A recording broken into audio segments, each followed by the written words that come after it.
where they may develop into a nobler race of men and women and build up the ideal civilization with peace and goodwill. She traveled the country speaking of the evil of child labor, not just for the children's lives destroyed that day, but for the horrors it meant for our collective future. And today, we have a fight to save the future for our children, to preserve a world with fresh air and sunshine. And I want to be crystal clear, the capitalists are organizing for the coming climate emergency. They never let a good crisis go to waste. Today, working people have two choices. We can either come together and find solutions that give us all a fair shot and preserve the future of our environment, or we can allow the wealthy and powerful to use hate and fear to divide us. We can fight amongst one another. We can allow wealthy and powerful to exploit our labor and ravage our land until it's too late. And then the wealthy and powerful will use the crisis of their own creation to squeeze us harder than they've ever squeezed us before. You don't have to look to the future to see what the second option looks like. It's alive and happening right now, today. Flight attendants are getting thrown around the aircraft cabin. Yes. With clear air turbulence that's on the rise because of climate change. When we have serious weather emergencies. Those are our jobs too. The people who suffer from industrial pollution are today and always have been working people. From the black children in Detroit choking on the toxins from a massive oil refinery to the Navajo children poisoned by uranium. In Louisiana, the native communities in the Delta became our country's first climate refugees when a combination of logging, oil extraction, and rising waters made the Ile de Jean-Charles unlivable. I saw it when I worked as a crew member on the AFL-CIO Puerto Rico Relief Mission return trip. Families who had lost their homes, their jobs, and everything they owned boarded a plane with children whose bodies were swollen with mosquito bites.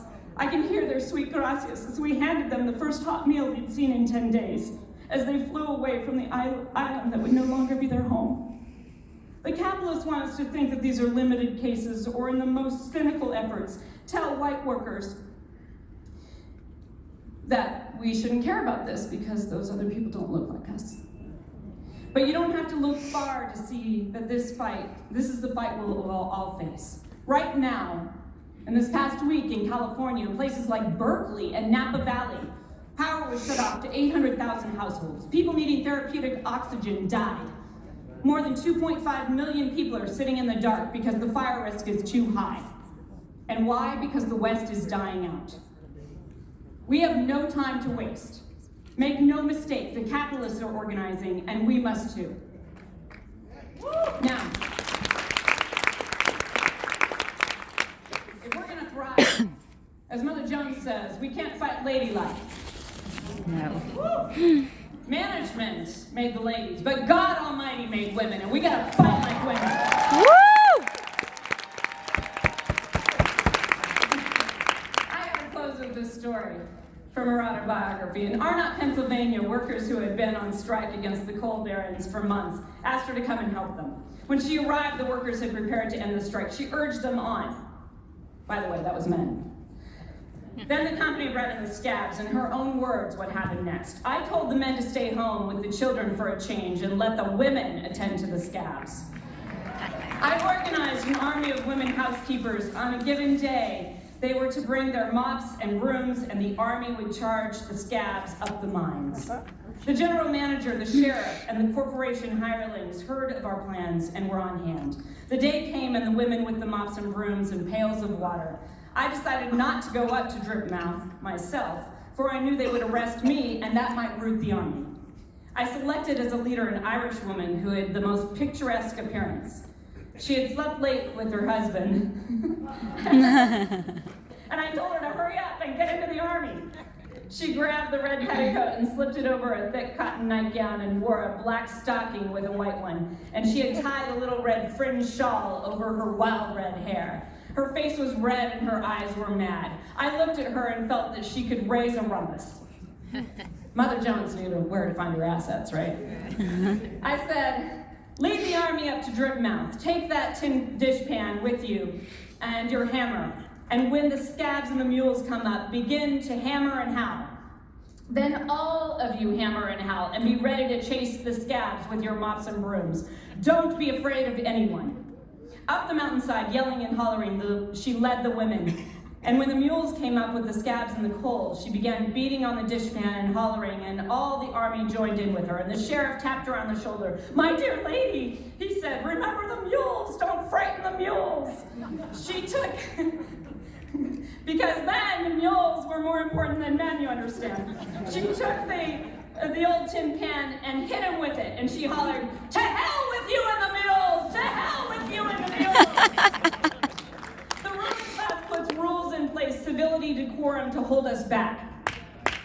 They give us just enough to make us think we have something real to lose. If we're not willing to break those rules, they will continue to take until there is nothing left.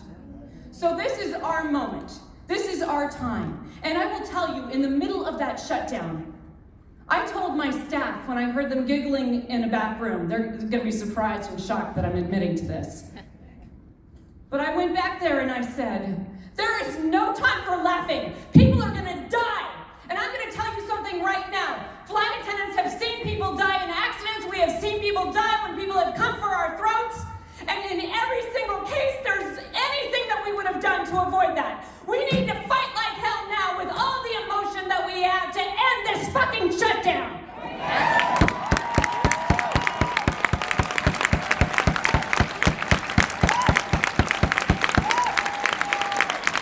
So I want you to remember one thing. When men say women are too emotional to lead, you remember that your emotion is your superpower.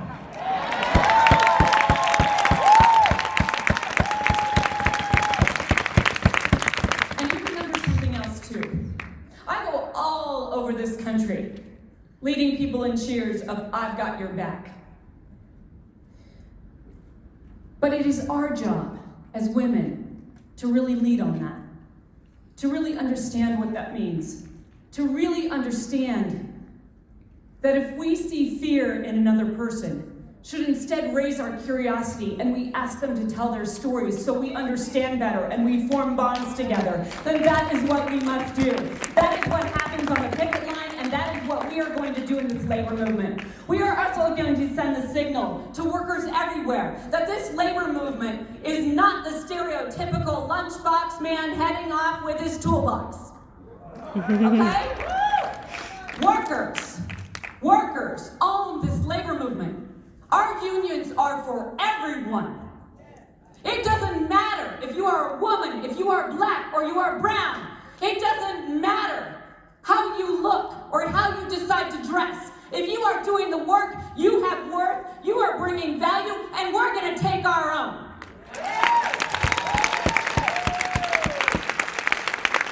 So if you are done with poverty, build your union. If you are done with choosing dying rather than putting your family into financial ruin, build your union. If you want for someone else what you want for yourself, even though they are different than you, build your union. And if you just want to tell the boss to kiss your ass, build your union.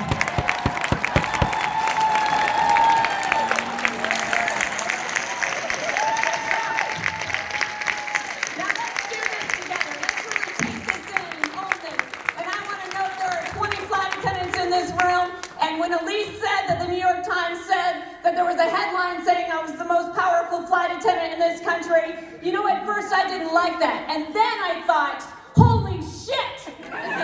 Woo! Holy shit! On the front page of the business section of the Sunday New York Times. Woo! Yes!